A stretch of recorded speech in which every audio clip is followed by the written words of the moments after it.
Ang Edo Tensei ay isa sa darkest at mapanganib na jutsu sa buong serye ng Naruto, pero nagtataka ka ba kung ilang karakter sa serye ang gumagamit nitong Forbidden Jutsu? Kaya ating alamin ito. Ang una ay si Tobirama Senju. Ginawa niya ang Edo Tensei sa panahon ng digmaan para gamitin ang kanyang namatay na kakampi bilang sandata.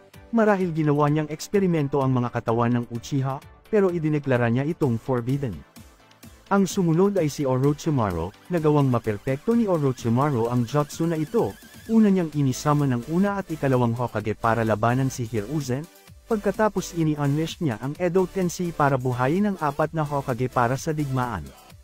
Pagkatapos ay si Kabuto Yakushe, isa siya sa pangunahing dahilan ng 4th Great Ninja War.